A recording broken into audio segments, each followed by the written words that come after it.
Well, today, folks, we are going to be looking at the 2026 U.S. Senate elections based on the polling, the data that we have, and forecasts from the major prediction services. Right now, Republicans are trying to defend the 53 to 47 seat majority that they have in the Senate. Current leader John Thune and leader of the Democrats Chuck Schumer. Obviously, there are two independents that caucus with the Democrat Party.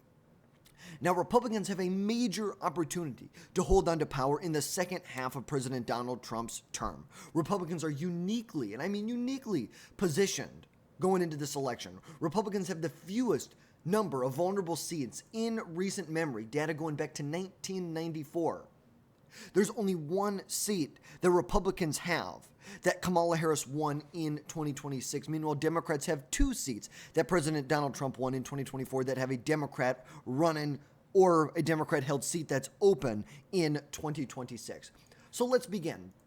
We'll start off with these safe Democrat seats. These are seats that we really don't have to worry about. There's virtually less than about 5% chance that Republicans are going to win this seat. We'll start off with the state of Oregon. Colorado, we're going to have John Hickenlooper is vacating this seat. You have Illinois, Massachusetts, Rhode Island, New Jersey, Delaware, New Jersey. Obviously, we're going to keep this right now as a strong Democrat state. I think over time, this could turn into a more Republican state, maybe more of a purpley state, and it is for different races. But for Cory Booker's Senate seat, I believe this will be a safe blue seat going into this election, along with New Mexico. For the Republicans, we'll start off with West Virginia and Kentucky. Kentucky, obviously, Mitch McConnell not running for re-election. This is a state that President Donald Trump won in 2024 by roughly 30 percentage points. Not worried about this seat one bit. There's some rumors that potentially Scott Jennings, the commentator on CNN, might run for the seat. Andy Barr has already announced he's running for the seat, and Daniel Cameron. Moving on to the states of Tennessee, South Carolina, Florida, Alabama, Mississippi, Louisiana, Arkansas, Oklahoma, Nebraska, South Dakota, Wyoming, Montana, Idaho. These are all considered strong Republican seats as of right now in my mind. And this leaves us with 12 toss-up seats or seats left to discuss at this point, which I think you could say are competitive. Right now, Republicans have 46 seats and Democrats have 42 seats after taking a look at this. Now we will start with more of the Republican seats that are maybe they're lean, or I should say likely Republican seats, but there's something that we should discuss. We can start off with the state of Iowa, and I'm actually going to put this as a lean seat. I know there's some people who may disagree with that, but ultimately that is where I am at currently on this seat, and I have a number of reasons for this. In 2026, Joni Ernst, the current incumbent senator, is running for re-election. Joni Ernst has made some pretty big headlines recently, especially regarding her statements she made on Medicaid, potential cuts to Medicaid, that everyone will die someday. Obviously, we can already see it. The attack ads played by the Democrats, they've already written themselves. They are already there. Couple that with right now with the fact that in a hypothetical poll right now in Iowa, Joni Ernst is only leading a generic Democrat by 2 percentage points. Obviously, a generic Democrat, that's a very broad term when we get an actual Democrat who's running in this race. But there's a couple things I want to look at. Number one, you have a very popular Democrat, the only Democrat who holds a statewide office, running on the governor's side in Iowa. So obviously, a stronger Democrat at the top of the ticket is going to drive out turnout across the board. That can help Democrats down ballot. Rob Sands, he is running for Iowa's governor. Obviously, Kim Reynolds is not running for re-election here. Rob Sands is running. He's the current state auditor. He won back in 2018. He's the only Democrat who holds statewide office. Some other candidates that are in the actual Senate race, though. J.D. Schultzen and Zach Walz, a state senator and a former state representative. I should say a current state representative and a former nominee for Iowa's 4th Congressional District in 2018 and 2020. And I want to take a look at that real quick. This was a seat that was held back in 2018 by Steve King. Steve King, this was a seat, remember, that was won by Steve King in 2016 by 22 points. J.D. Schultzen runs against him in 2018, comes within 3 percentage points, obviously very big. Iowa actually, in this election, voted, if you look at the popular vote in the House races, they voted for the Democrats by a margin of about 50,000 votes, about 5 percentage points. Democrats won this state by, if you look at the total popular vote for the state. Scholten came within 3 points. Fast forward to 2020, Scholten runs again, loses by 24 points, but ultimately, he did much better than he was expected to do. There was redistricting that occurred, redistricting didn't occur until 22, but this was a seat that was expected to be won by a Republican. By closer to 30 points, Scholten did very well in this election. I feel that gives Joni Ernst a very, very competitive challenge in 2026. Couple this all together, a good ticket on the Democrat side for the governor's mansion. You see, drive turnout out. Democrats are going to do better down ballot. A strong candidate in the Democrats with statewide name recognition. I think this makes for a perfect scenario where Democrats could get within, I could say, 5 percentage points of winning this race. Ultimately, right now, the Cook Political Report and Sabato's Crystal Ball has this as a likely Republican. Inside Elections hasn't updated this since February, but that's a solid Republican. And then the less, trustworthy aggregator prediction service Race to the White House has this as a lean Republican seat as of right now. For those reasons, I believe it is fair to put this as a lean Republican seat. Obviously, we need to see how this plays out. I think most likely in the future, this will become a more likely Republican seat. But as of right now, until some of this dust settles, I feel comfortable putting this at a lean Republican seat. Now, look at the state of Kansas. I'm going to put this as a likely Republican seat, and I'm going to tell you why. Right now, in the state of Nebraska, you have Pete Ricketts running for re-election. Remember, he's the former Republican governor of the state. When Ben Sasse retired, he was appointed, won the special election in 2024, won it by a pretty big margin. Won it by, 15, 16 points here. Well, at the same time, he wins by 16 percentage points. You saw that Deb Fischer was in a pretty big fight for her life here. Remember, go back to 2018, Deb Fischer won even in a Trump midterm. She wins by 19 percentage points. You look at 2024, Fischer, Dan Osborne, the independent, came within 6 or 7 percentage points of beating longtime Republican Senator Deb Fischer. And if you're looking right now, it is very clear that Dan Osborne is going to run. Yes, they said he's declared. I don't know if he's filed his paperwork yet, but I know he had formed an exploratory committee to run. That's in 24. 26, he has formed an exploratory committee to run in this race. As of right now, Pete Ricketts got about a little under $1 million cash on hand and has the endorsement of President Donald Trump. You can see right here in the most recent poll from April, Pete Ricketts in a pretty close fight, very close fight, within 1 point of Dan Osborne. Obviously, we're a year and a half out from the actual general election occurring, but I feel like there's enough evidence here that we can say this is going to be a likely Republican seat going into 2026. Now, looking at the state of Alaska, I am as well going to put this as a likely Republican seat going into 2026. And there's a few reasons that we need to talk about here. Dan Sullivan, the incumbent senator, up for re-election. This is a seat that Dan Sullivan won by 12 points in 2020, obviously the same year that President Biden won in 2020. President Donald Trump won the state of Alaska by 10 points. Dan Sullivan actually outran President Trump in this election by roughly a little under 3 percentage points. Now, for the Democrats, the big name that we're looking out for, Mary Peltola, who is the former U.S. representative from Alaska's at-large congressional district. Obviously, she lost in 2024. She has talked about potentially running for the Senate, but most likely it seems that she's going to run for governor in Alaska.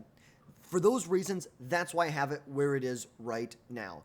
I believe that if Mary Peltola is in this race, 100%. This is where it should be, likely, even lean, we could say. But right now it's going to be likely considered. She's expressed interest. We don't know exactly what's going to happen.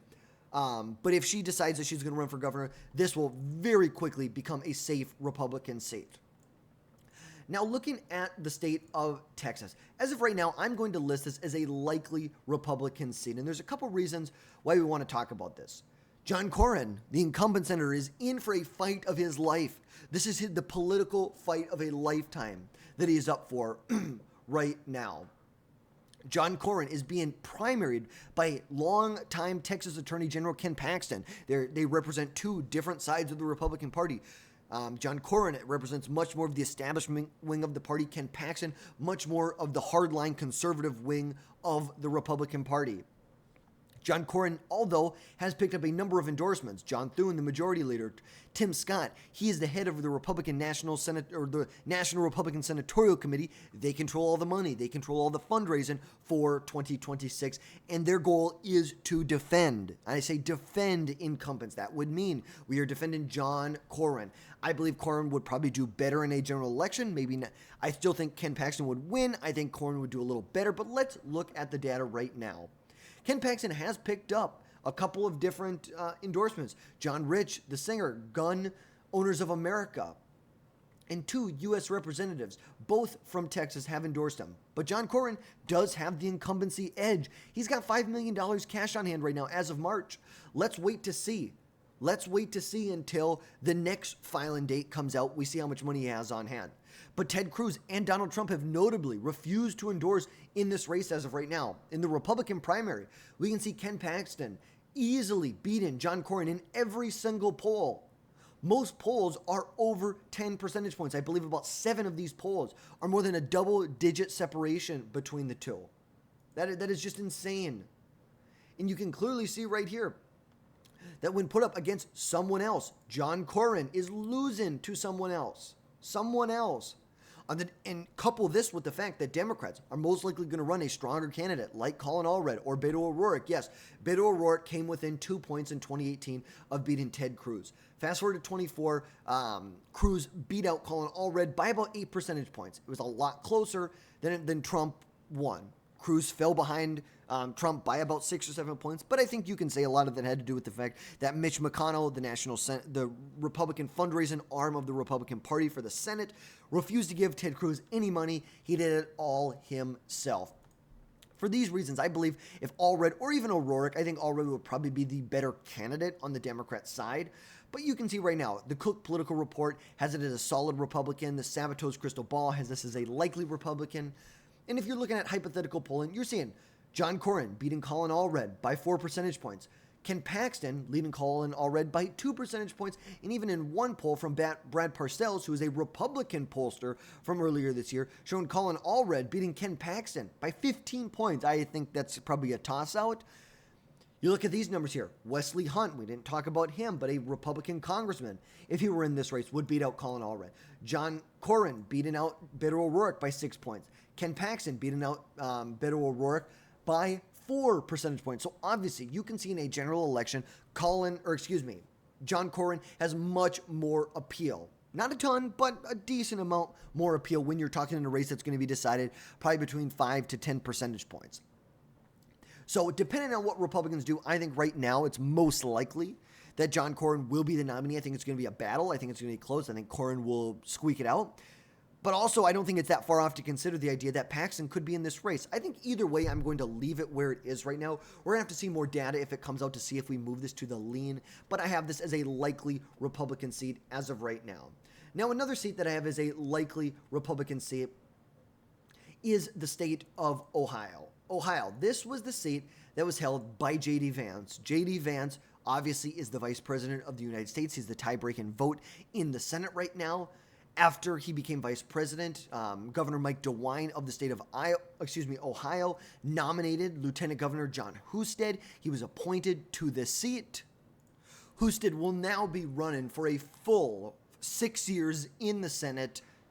And by all means, I do believe that he will win this election. Remember, Ohio was a state that Donald Trump carried by 11 points in 24. He carried it by 8 points in 2020. And he actually flipped it, won it by 8 points in 2016.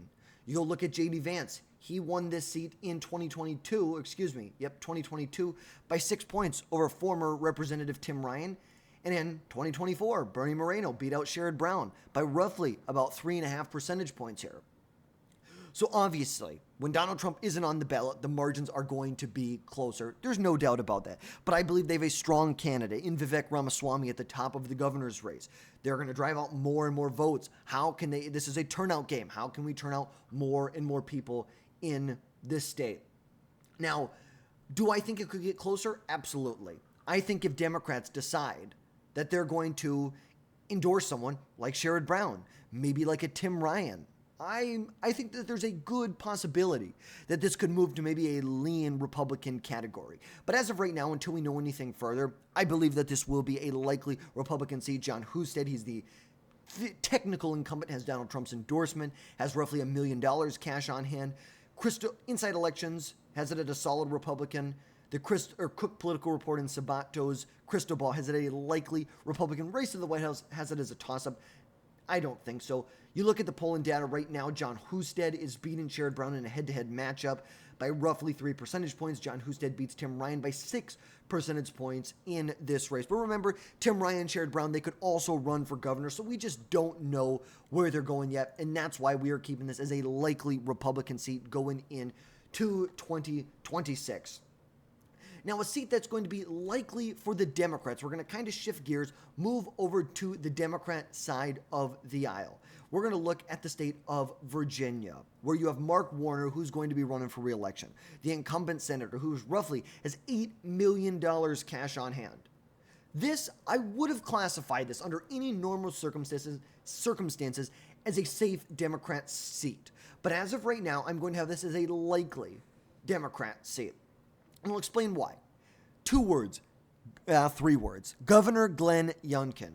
We all know Youngkin. He won a very, very close, tightly contested election in Virginia back in 2021, beating out the former governor at the time. Youngkin, obviously, in the state of Virginia, you can only serve 1 consecutive term. So now he is term limited. His lieutenant governor, Winsome Earl-Sears, is running for governor, and he is not running for an election as of right now, which would leave it open for him to run in 2026 against Mark Warner. Warner won in a year that was pretty good for Democrats by 12 points. He won his initial election back in 2014 by less than a percentage point. That was not his initial election, 2008 was his initial election when he flipped this, won by 31 points, has not won it by a margin like that. Do I think that this could be a 10 to 15 point margin without Youngkin in the race? Yeah. Do I think this could be a 5 to 10 or maybe even like a 3 to 6, 3 to 7 point margin if Youngkin's in this race? Yes. I think Youngkin will put up the best case Republicans can do in the state, but ultimately, for some reason, I just have a feeling that he's not going to run. I just have a feeling that Youngkin, this is not his race to be jumping into. Even look at the one poll that you have from earlier this year from January, Mark Warner beating out Youngkin by 7 points. Roughly, I said 3 to 7 points. You're seeing that on the higher end there. Everyone has us as a safe Democrat seat. I'm going to keep this as a likely until we know more information exactly about what Youngkin is doing. Now, another state that we're going to put as I'm going to say I go back and forth right now, and I'm just going to explain, and that is going to be the state of Minnesota. Likely or lean. I think I'm going to say lean is probably where I'm going to go, and I'm going to explain why. This was a seat held by Tina Smith, former lieutenant governor of Minnesota. She replaced Al Franken when he resigned, had to run in a special election in 2018, won a full 6 years in 2020, won in 2020 actually by a decent margin, about 5 percentage points, for a state that has been trending to the right. Remember, Donald Trump came within a point of winning this state back in 2016. A point and a half you're looking at right here. Obviously, was not as close. Biden won it by 7 points in 2020. Harris won it by 4 points. But look at this. Biden wins by 7. Smith ran behind Biden in 2020. Smith only won by 5.5 points.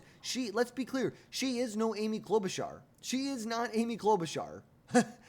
Let's get one straight. Even on a good year, Smith won her special election over Karen Housley, the wife of Phil Housley, professional hockey player, and the state senator from Minnesota. She kind of represents the Stillwater area.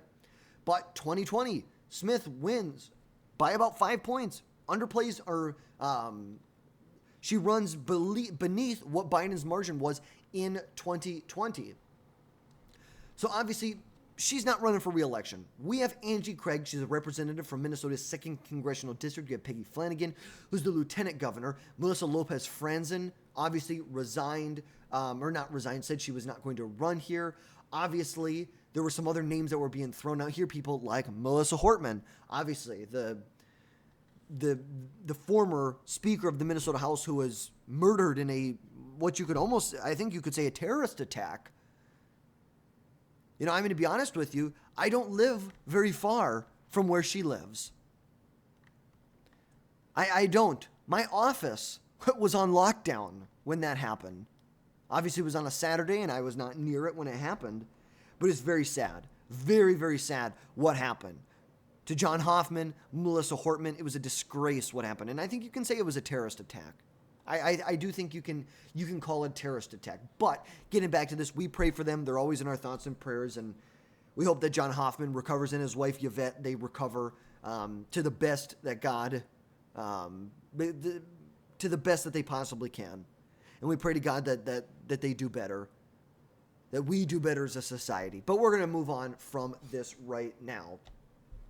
Angie Craig, Peggy Flanagan. On the Republican side, you can see that Republicans are potentially going to go with Royce White again. Royce White was the nominee for Senate in 2024, lost to Amy Klobuchar by roughly about 16 points, ran behind Donald Trump. Remember, Trump lost the state by 4 points.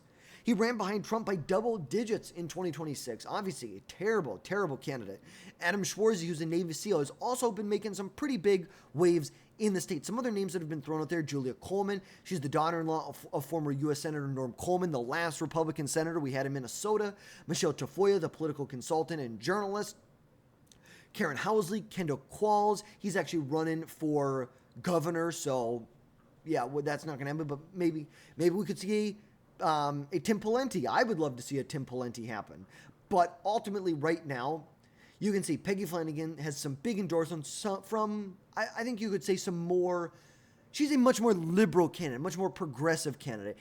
Angie Craig is much more of a moderate candidate. They believe that she can win. She can win statewide. And ultimately, I think Angie Craig has a lot less statewide appeal than most people believe.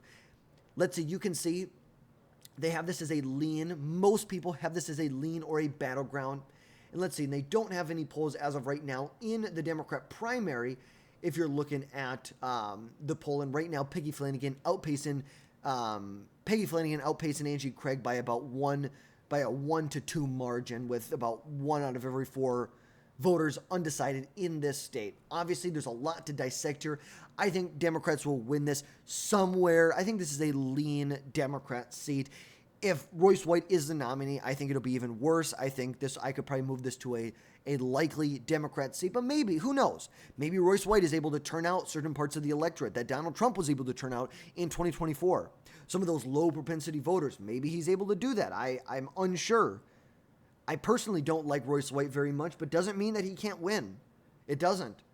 I think that he could, but I think Adam Schwarzy would probably be the better choice. It'd like be trying to run a MAGA Republican in Maine. It's just not gonna happen. I hate to tell you that. But as of right now, lean in Minnesota. Now let's jump over to Maine, where you have Susan Collins. And right now I have this as a lean Republican state going into 2026. The state of Maine, obviously, this is a very, very interesting state. Very nuanced state too. As you can see right here, the political voter index has this, as a D+4 when Susan Collins won the state by 8 percentage points back in 2020. Remember, she wins by 8 points, 8.5 points. President Biden wins the state by 9 points. They win by almost identical margins in 2020. Susan Collins is running for re-election. Obviously, she's expressed interest, but she's the top Republican on the Appropriations Committee. She was initially elected back in 1996, won a very, very competitive election back in 96. Remember, this was the same year that Bill Clinton won re-election. Remember that. She wins by 5 points. Fast forward to 2002 over Sherry Pingree. She wins by almost 17 points. 2008, she wins almost 60%. 2014, she wins close to 70% of the vote. 2020, her toughest re-election yet, she wins by 8 percentage points. Do not bet against Susan Collins. That's just what I'm going to tell you right now. Do not bet against her. She's the incumbent. She's got $33.2 million cash on hand. Right now, the Democrats are having an extremely tough time recruiting a candidate to run in this election. They can't. Shelly Pingree, not running. She's the representative from Maine's 1st congressional district.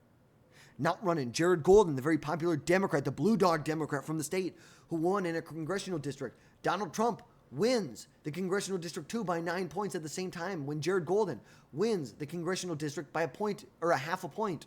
Not running in this race. Janet Mills, the current governor of Maine, who is term limited. They're trying to, Chuck Schumer's been doing everything he can to recruit her, not really making any headwinds with that. There's a lot of headwinds coming at them. So between the fact that Republicans are going to spend hundreds of millions of dollars in the state, you have a strong incumbent who has won in elections where Democrats also win in, where there's a separation between top of the ticket and Susan Collins of anywhere from, 20 points to 40 points to 50 points. That's just what we're going to see here. Mix that with the fact that Democrats are struggling extremely bad to recruit a strong candidate. I believe that Republicans will win this seat. Cook Political Report and Sabato's Crystal Ball has this as a lean Republican. Race to the White House as a toss-up. Inside Elections has this as a battleground. I think Susan Collins will win between 5 and 10% of the vote going into this election. And that leaves us with the 4 core battleground seats, in my opinion. The 4 core battleground seats here: Michigan, New Hampshire, North Carolina, and Georgia. We're going to start off with probably what will be the least competitive of the 4, which will be New Hampshire, which I'm going to put as a lean Democrat seat as of right now. Obviously, a lot to talk about. At one point, not that long ago, I had this as a lean Republican seat. We're going to talk about this. Incumbent Senator Jeanne Shaheen is not running for re-election in this seat. That caused former Governor Chris Sununu to consider running in this race. If Chris Sununu was in this race, Republicans would I would have this as a lean Republican seat, regardless of who was running. I think it could be. But he eventually declined. He's not going to run. That's an overall trend we're seeing. Governors are having a very hard time leaving their executive roles and going to the Senate. Something that we're seeing. We're even seeing senators go in the opposite direction and running for governor. Tommy Tuberville in Alabama. John Hickenlooper in Colorado, leaving the Senate, going to Colorado. Maybe Marsha Blackburn in Tennessee. So we're going to see exactly what happens. But Democrats have basically consolidated support around Chris Pappas. He is the representative from New Hampshire's first, congressional district here. Always, they're coalescing support around him. Kamala Harris won this state in 2024 by about 3 percentage points. In the last election for this seat, Jeanne Shaheen won by 15 points. Don't expect it to be anywhere near that range or that number. Just absolutely not. Jeanne Shaheen had spent a lifetime building a legacy, building a political operation in the state. That's no longer here.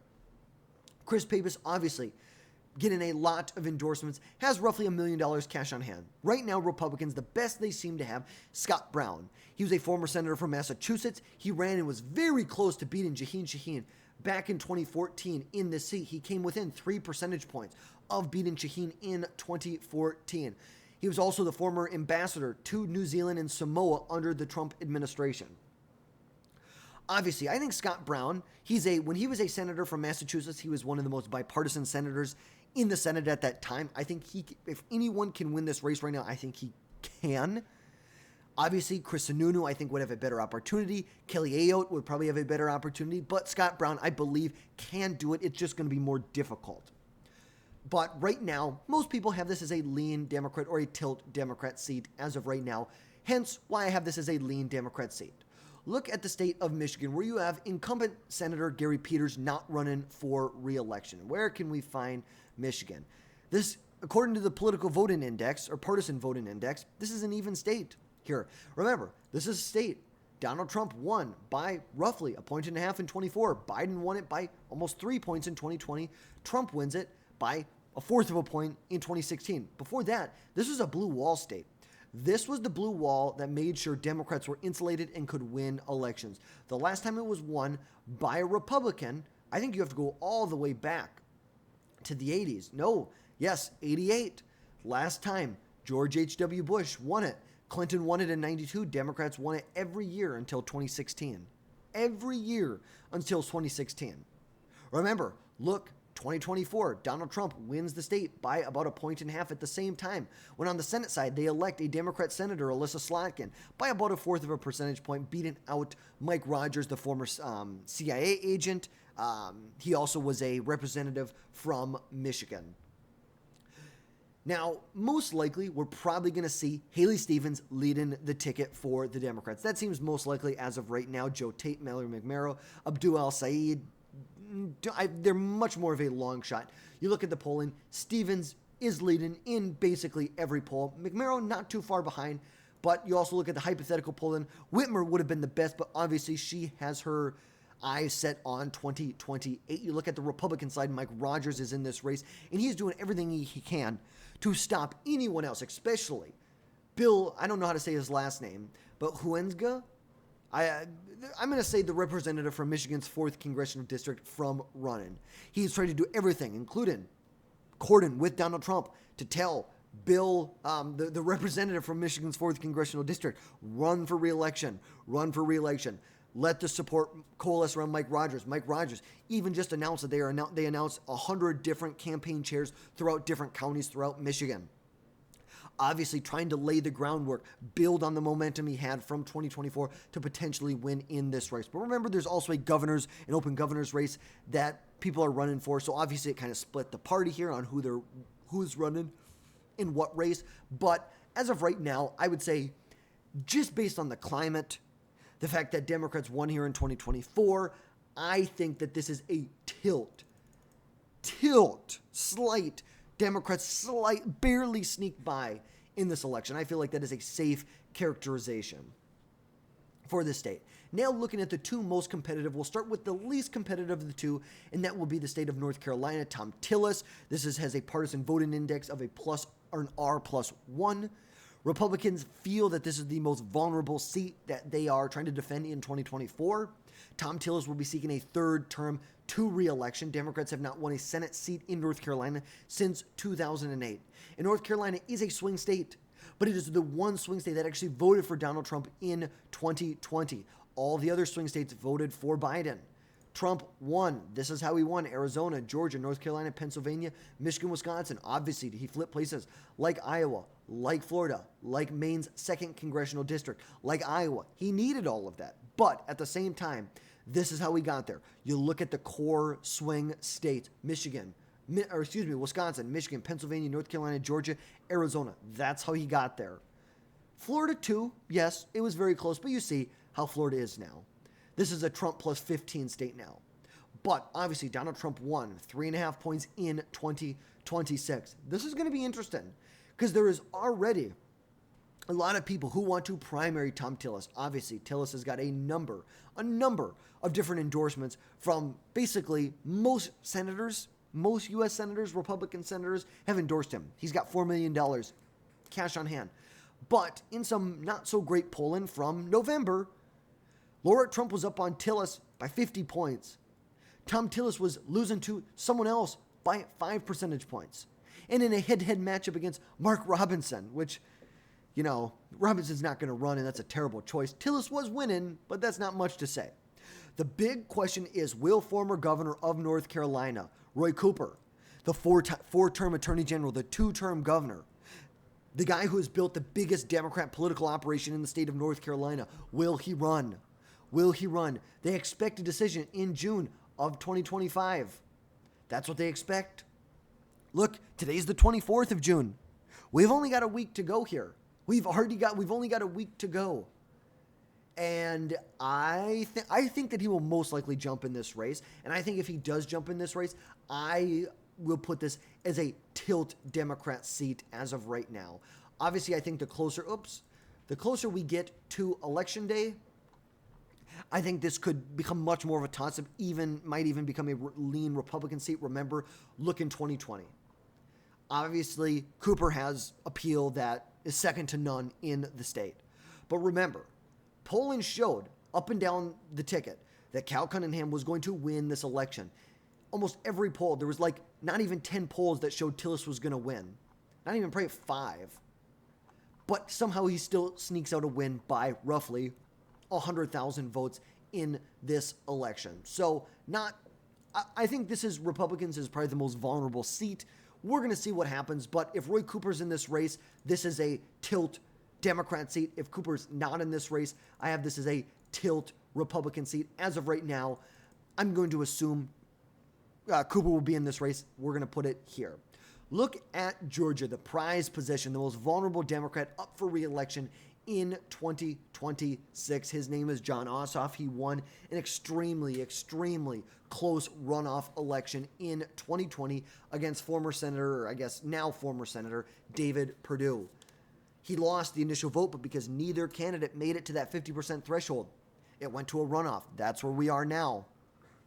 Clearly, you can see that Republicans missed out on their biggest recruit in this election. The biggest recruit that they had was Brian Kemp. It's as simple as that. They also were able to make sure that Marjorie Taylor Greene, who is the biggest liability, is not going to be in this race. But Brian Kemp is not in this race. And just to show how devastating this is for Republicans, almost every Republican is losing, except Brad Raffensperger is tied, and a generic Republican is tied with Jon Ossoff.